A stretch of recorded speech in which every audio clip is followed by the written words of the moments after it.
সবাই থামো। বোন, নীলু বোন। মূর্তিটা ধীরে ধীরে মাথা ঘুরিয়ে তাদের দিকে তাকায়। আবার এসেছিস? এত সাহস তোদের? আমাকে শান্তিতে থাকতে দিবি না? যা, জান নিয়ে ভাগ এখান থেকে, নইলে আজকে তোদের তিনজনের লাশও কেউ খুঁজে পাবে না।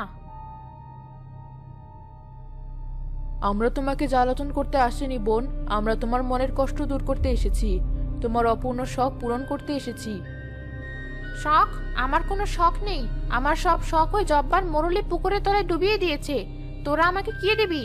যা, আমার চোখের সামনে থেকে দূর হ।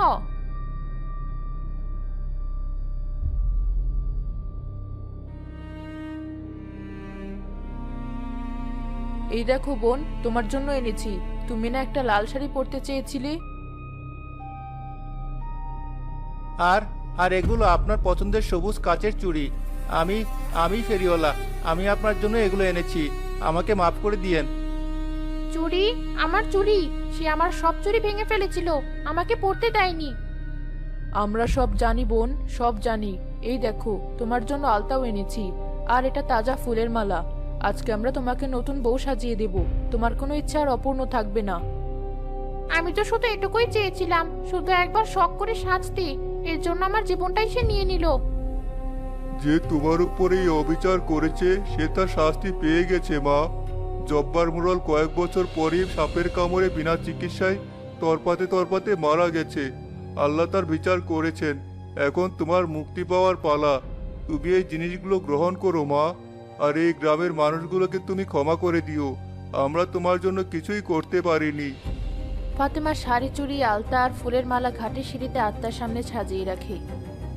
বোন, আমরা তোমার জন্য দোয়া করব, তুমি শান্তিতে ঘুমাও, তোমার আত্মা চিরশান্তি লাভ করুক। হঠাৎ করে পুকুর ঘাটের চারপাশে একটা দমকা বাতাস বইতে শুরু করে। পুকুরের পানি তোলপাড় করতে থাকে। নীলুর অবয়বটা ধীরে ধীরে স্বচ্ছ হতে শুরু করে এবং বাতাসেই মিলিয়ে যেতে থাকে।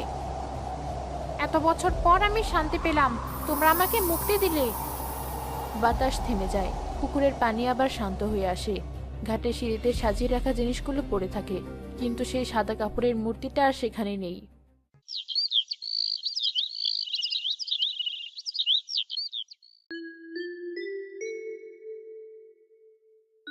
ফাতেমা, তুই যা বললি সব সত্যি?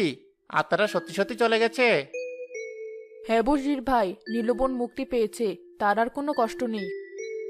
আজকে সকালে আমি রাস্তা দিয়ে আসলাম, বুকের ভেতর কোনো ভয় লাগেনি, বরং মনে হচ্ছিল পুকুর ঘাটের বাতাসটা আজকে অন্য দিনের চেয়ে অনেক ঠান্ডা আর পবিত্র। সব ফাতেমা সাহসের জন্য হয়েছে। ও না থাকলে এই কাজটা করার সাহস কেউ পেত না। একটা মেয়ের অপমানের বিচার আরেকটা মেয়েই করলো। তোমরা সবাই একটা কথা মনে রেখো, অত্যাচারী কোনোদিন চিরস্থায়ী হয় না। আর একজন নারীর চোখের জলের অভিশাপ খুব ভয়ঙ্কর। নীলুর কাহিনী যেন এই গ্রামের সবাই মনে রাখে। আমরা যেন আর কোনোদিন কোনো নীলুর উপর এমন অবিচার হতে না দেই। তাহলে তার আত্মা সত্যিকারের শান্তি